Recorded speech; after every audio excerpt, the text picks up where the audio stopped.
Yes, magandang umaga po sa ating lahat mga kabayan. So, pupunta ako ngayon ng Florida, USA. Yes, kasi hatid po namin si Mami D. At uuwi daw siya mga kabayan. Gustong-gusto nang umuwi. So, inabot si Mami D dito siguro more or less na sa 6 months, no?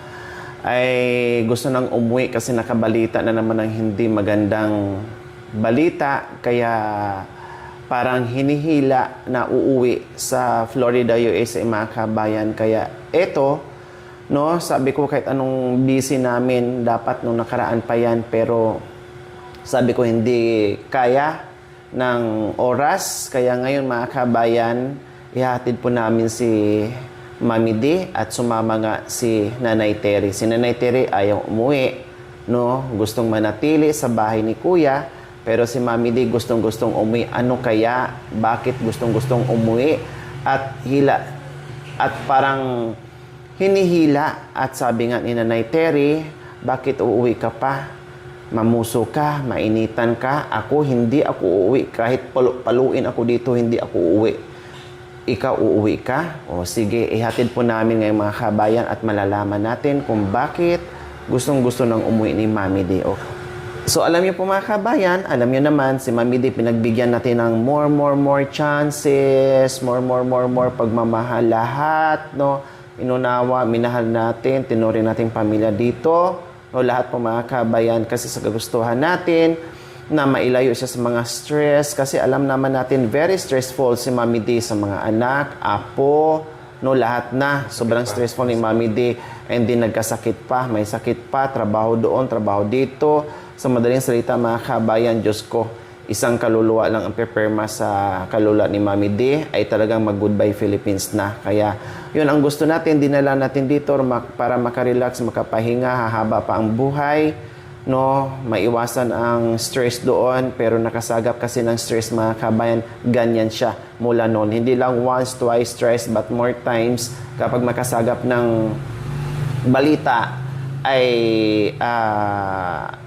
hindi na mga kabayan, hindi na makakatagal, gustong-gusto nang makakawi. At dito na naging na rin sa akin mga kabayan, wala siyang problema kasi takot niyan sa akin mga kabayan, wala siyang problema sa akin. Kailang siyempre dito ang mga kasambahay ko mga kabayan, si Cha ay sumasakit na rin yung ulo kasi minsan ay pagdating sa pagkain, kasi alam nyo naman dito kailangan may oras at nakabilin yan kay Cha and kay Lo. Oras ng pagkain nila, oras ng tanghalian, oras ng breakfast, oras ng merienda, oras ng hapon, gamot, vitamins, so lahat yan nakalatag yan nila ni Lo and ni Cha, no? Sila nagpapainom, sila nagbibigay para ma-monitor ko talaga mga kabayan. Lahat ng sinabi ko, lahat ng utos ko na ganito gawin para kay Nanay Terry, para kay Mami D, lahat yan nagagawa ni Cha and ni Ate Lo. Kailang siyempre si Mami D, may attitude talaga si Mami D, no? Kaya lagi ko sinasabi, Cha, Lo, kayo na ang manawa ha, kayo na ang umunawa, intindihin nyo na lang, huwag nyo nang pagalitan, huwag nyo nang Diyos ko mga kabayan, si Mami D talagang lalabas at lalabas talaga, bugnutin. At ang attitude ni Mami D ay hindi mo rin minsan maintindihan. Sa akin lang talaga yun okay, pero dito sa kasama yung mga kabayan, silo minsan inaaway pa niya matigas pagdating sa pagkain. Kain, mamaya na busog pa ako, puro ng cellphone. Pag nandito ako, minsan isang tawag ko lang, nandito na. Minsan naman, pag sabi natin natawag ka, akala siguro niya nagbibiro yung dalawa, ayaw lumapit. Pero pag narinig ang boses ko, isang sigaw ko lang, maganda ugaga, pupunta dito sa kabila. So ganun, na-stress yung dalawa pagdating sa pagkain mga kami, karirimay pati vitamins nila na iaabot na lang, no? Iaabot na lang, inumin ng mga kain, hindi pa magawa-gawa. Pati yung pagkain ay minsan nalilate na. Imbes breakfast nila 7, 8, minsan inaabot na lang alas 9, alas 10 kasi nagdudot-dot pa sa cellphone. Hala, minsan napupuyat sa cellphone. Parang ang feeling ko ngayon mga kabayan, no, parang siya ang umiinom ng gamot ni Nanay Terry. Si Nanay Terry parang walang problema kasi si Nanay Terry marunong. Biro mo, sabi ko nga, ano kaya yung gamot ni Nanay Terry, inumin na lang ni Mami D. para wala nang sakit sa ulo. So ngayon po mga kabayan, tara na kasi lagay tayo. Oh wow, ang dami nito Ang dami mo ng bagahe, Mami D. Hinalungkat ko po yung kahon Ha? mo. Ano yan? Damit ko rin. Magagamit din. So ito kasi mga kabayan, mga damit-damit, and then yung mga padala sa kanila, Opo. then yung mga ano ni Mami D, ano to? Alaman po. Ine. Hindi. Ito, nagdilig.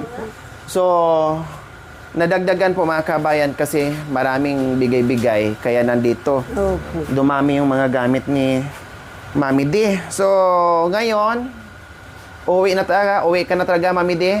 Opo. Ay, huwag kang magdamdam. Hindi. Bakit uwi ka? Wala naman. Kasi ang sigurado ate mo, ka? ang ate mo, alam mo naman yung ate mo. Oh, sinong Lakad ate? ng lakad. Ria. 1979 niya ita. Matanda sa inyo. O kaya nga, meron akong nalaman pero mamaya natin pag-usapan kung bakit talagang parang hinihila na naman o parang sinisilaban yung puwet mo na gusto mong umuwi. Oh, 'di ba? So, mayroon kang nasagap na balita pero mamaya pag-usapan natin. Kumusta, Madam Terry? Ayan. Ang ganda ng bag mo, ha? Mag-ano ako, Saan ang lakad mo? maglalayas. Ay, maglalayas. Uwi yung isa naman maglalayas. Saan ang tungo sa paglalayas mo? Sa Amperno. Imperno. Huwag mo naman kami isama. Ikaw lang mo na mauna. Ikaw na lang. Patawag ka na lang sa amin pag nandoon ka sa Uwa. imperno, ha? Kapag nasa, na ako sa, yung nasa simenteryo na ako, palagi kong dadalawan yung katawan mo. Papasok sa katawan ko. Huwag naman, doon ka sumanib sa katawan ni Mami D. Ay, hindi, ayaw ko pa. Ha? Oh, bakit uwi to? Anong problema? Nag-aaway ba kayo? Hindi. Wala daw pera. Gusto niya raw bibili ng Oo. Bag? bagong battery ng kanyang cellphone. Bagong baterya yung cellphone. Ano nangyari sa cellphone niya? Bakit lagyan ng baterya? Baterya. Hindi naman, hindi naman nasira. Naniwala ka Tapos nga, ikaw, hindi. bakit nasabi mong kahit paluin ka, hindi ka uwi? Bakit? Sinabihan mo ba siya? Sabi ko sa kanya, Oo.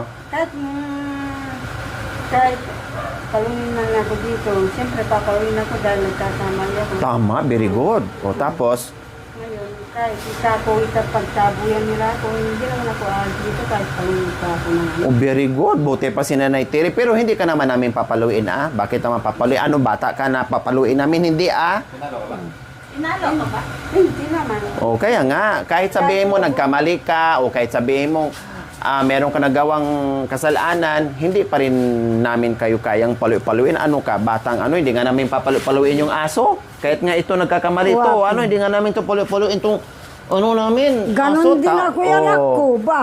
Hindi nga namin paluin itong ikaw pa kaya. Mamaya. Di ba? Delegado? Pag na. Ito. So ngayon,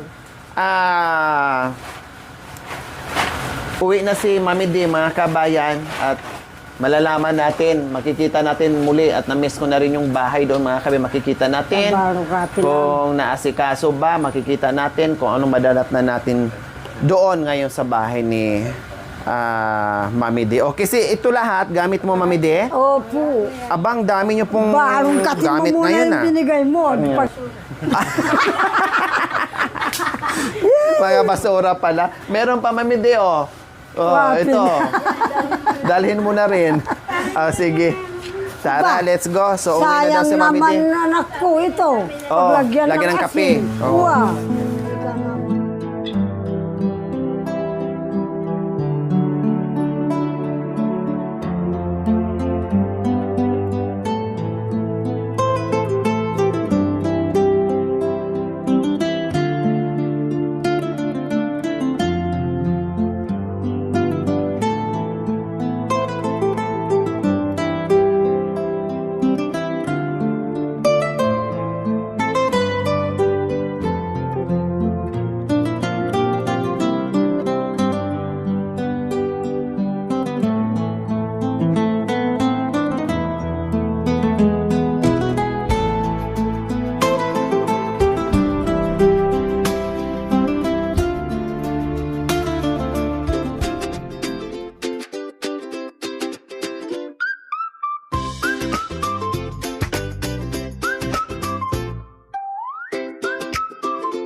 kababayan, nandito na tayo sa Florida. Mamili lang kami ng grocery ni Mami D.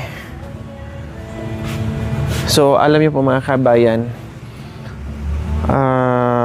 sabi ko nga, kung si Nanay Terry, bakit uwi pa daw? Pero, ilang beses na natin pinagbigyan, kinupkop, pero sige, no? Ay uuwi at uuwi pa rin sa bahay nila, kaya no problem.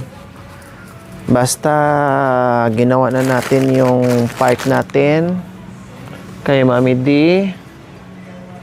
Wala tayong magagawa kung uuwi, pero hindi na siya makakabalik sa bahay mga kabayan na magstay ng matagal or ano. Sige, hayaan ko na po siya dyan sa bahay niya, no? Kung may time kami makapunta, okay. Kung hindi, bahala na siya and bahala na yung kanyang mga anak at apo.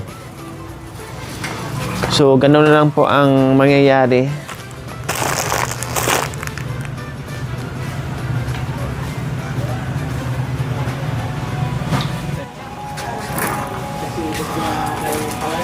Yung Nissin wafer, kuya.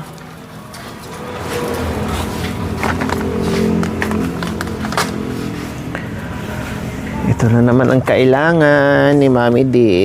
Mga kape-kape.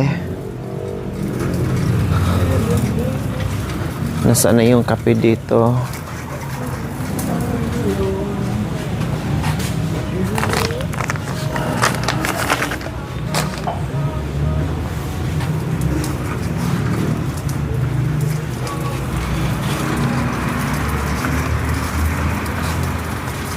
Sumama si Nanay Terry. First time niya makarating ng Florida.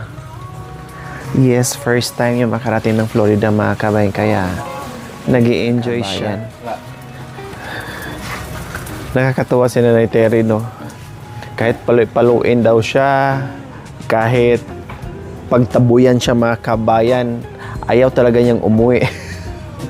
Very good talaga si Nanay Terry. Sabi ko, bakit naman paluin ka? Kahit may kasalanan ka. Ano yan?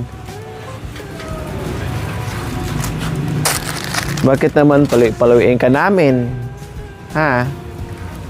Ay, nakakatawa talaga si Nanay Terry. Ito, mga dilata.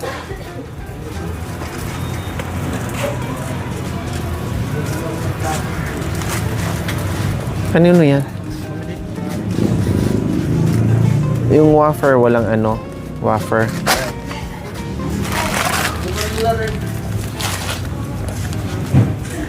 Diyan, nandito sa kabila yun.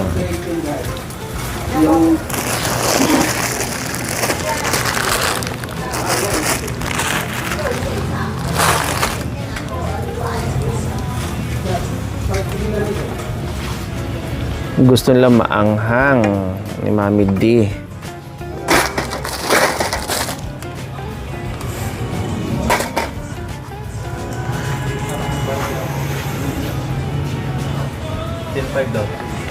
Saan? Picture mo na. Ay, thank you. Teka, dito po tayo. Ay, ayun pala. Doon po tayo. Ayan. Picture kami, ha? And pangalan niyo po? Lin, Hi! Kay Nanay Lin. Oo. 1, 2, 3, smile. Ayan po. Ayan. Salamat po, Nanay Lin. Pauwi na po kayo? Diyan lang ako. Ah, Mukhang kitang kilala ko sa nag-grocery din po kayo. Salamat. Salamat po, Nanay Lin. Pinag-grocery namin si Mami D. Pupunta kami. Salamat po, Nanay Lin. So, ayan, hi po kay Nanay Lin. Laging nanonood po sa atin, mga kabayan. Nakapagpa-picture din sa atin. O, di ba? Thank you. Hello po.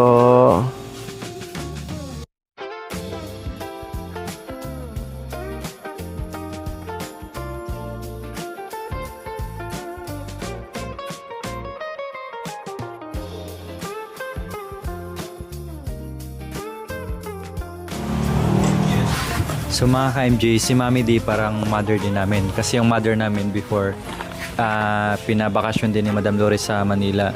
Ilang buwan din po siya doon. Kahit nandun na kami magkakapatid, no? Nandun na lahat pagkain.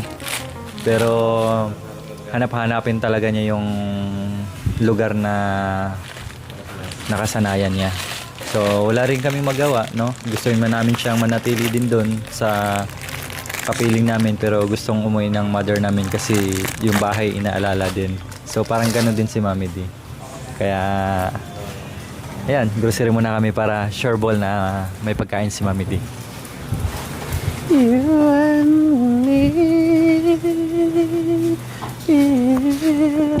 May biskuit natin, oh. Meron pa ulit ako.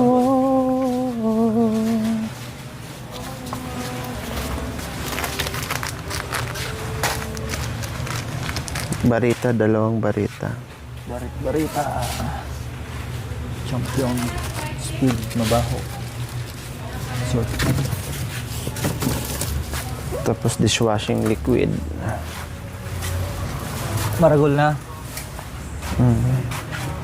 Ang pang-SS dito.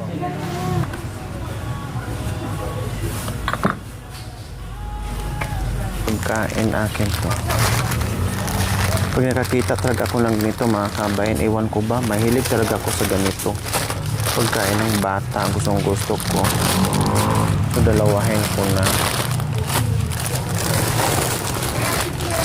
Kayo mahilig din pag ganito mga kabayan?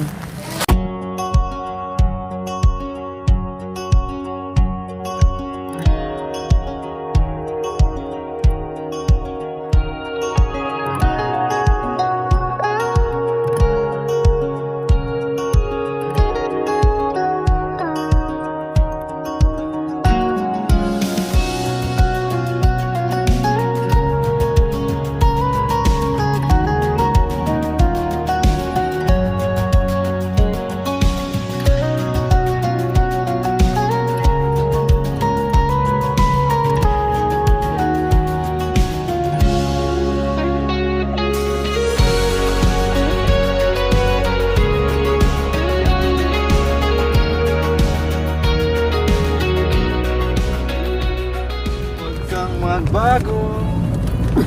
Oh, yabay na. Huwag kang magbago, may iiwan na. Huwag kayong magbago! Nano niya pinakaiwan ko niya kumbulados ko. Laging idalangin, nais ko giliw, kayo'y makapiling. At kung sakaling lilimot kayo sa akin, laging asahan, kayo'y mamahalin. Binuhay mo ang puso kong walang sigla. Pinawi mo ang luha ko't pagdurusa.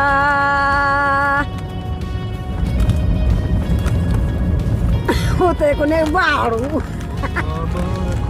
Ay, tayo. Diyan kami naabutan ng labang ang lakas. Diyan ako naglalaba. Sir, dumilim. Diyan ka kamo naglalaba. Hindi, Diba? kakauwa. Ano yung nung pumutok ang volkan? Habang nung naglalakad kami sa tulay, hindi ganyan ang tulay. Ano lang siya, tabla. Habang naglalakad kami sa tulay, dumilim. Ba, pag ano namin dito, buti na lang, malisto yung lahat ng tao. Ang dami namin, pagkapampangan. Diyan sa baba si Mami D naglalaba, oh. Ayan, oh. Paglipat namin, ba? Ayun, may naglalaba Mami D, oh. Oo nga. Kalupa. Oh, yabay na. Si Aita, pwede na maglaka. Ayun, oh, baba. 3 months nyo ako Yes po mga kabayan, habang paakyat tayo ngayon papuntang kabundukan, doon mismo sa barangay ni Mami D. Dala-dala na ni Mami D lahat ng gamit niya. At kasama ngayon si Nanay Terry, pero hindi uwi si Nanay Terry, ah. Sasama lang siya dito kasi sabi niya hindi pa siya nakarating dito. So ngayon narating din niya at nasilayan niya kung ano bang klaseng kabundukan dito sa Florida na meron, mga kabayan, na kung saan ay dyan natin ihahatid si Mami D. O, Mami D, malapit ka na uwi, ha? Opo. Magkikita rin po tayo. Manunood naman ako. Opo, may panunuorin ako. Nanay Terry, hindi mo ma-miss si Mami D? Wala ka ng katabi. Hindi na. Ha? Hindi na namimiss yan. Hindi mo namimiss. Bakit, Kailangan kami magkatabi. Hindi kayo magkakatabi? Hindi, nasa taas ako. Kaya hindi ko na siya namimiss. Kasi hindi kayo magkakatabi? 2 linggo pa lang siya, umaalis na. Oh.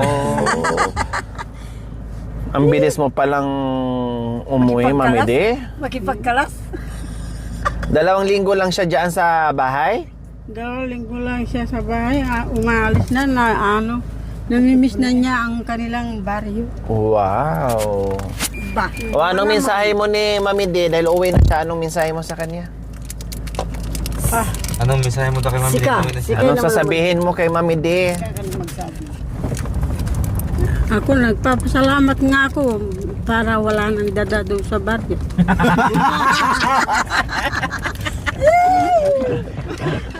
Natutuwa pala siya.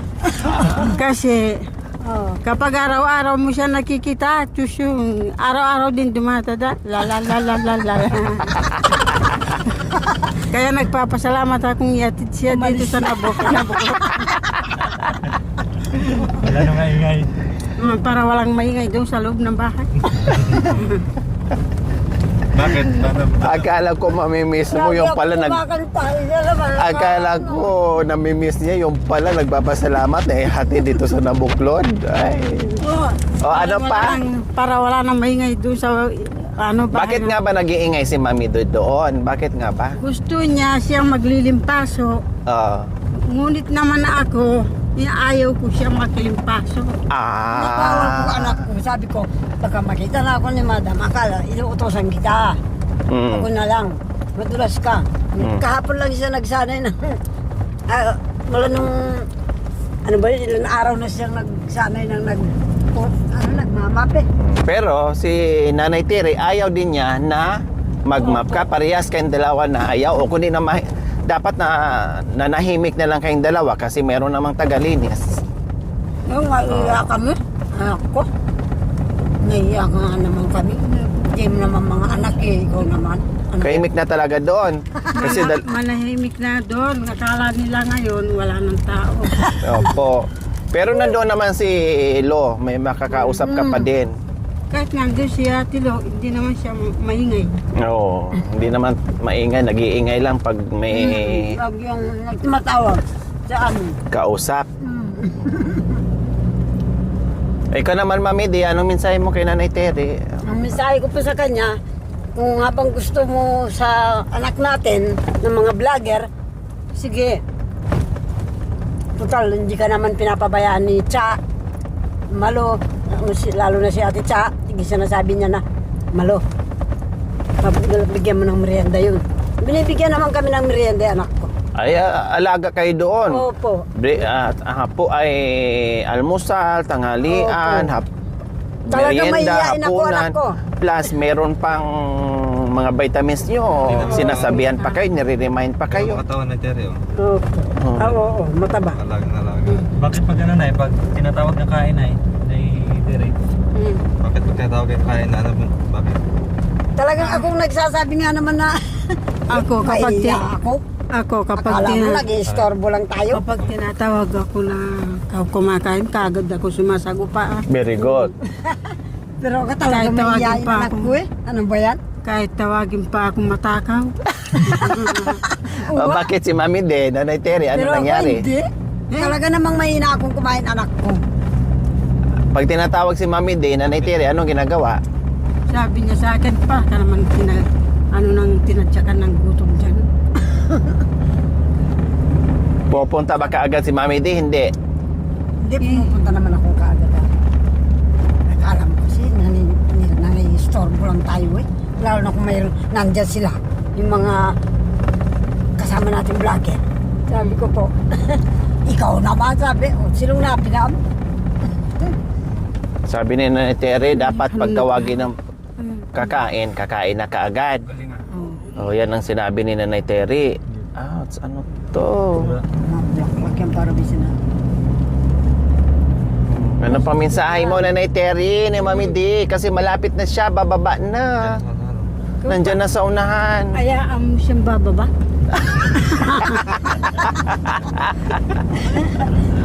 Hindi ka iiyak? Hindi ako iiyak.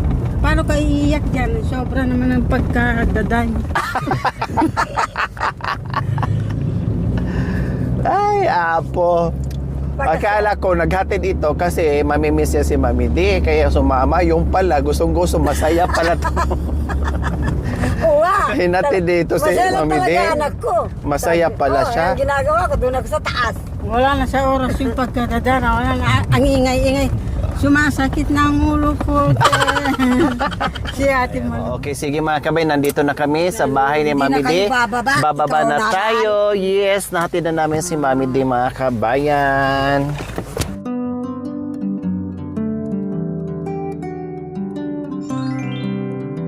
Thank you for watching. Don't forget to like, share, and subscribe.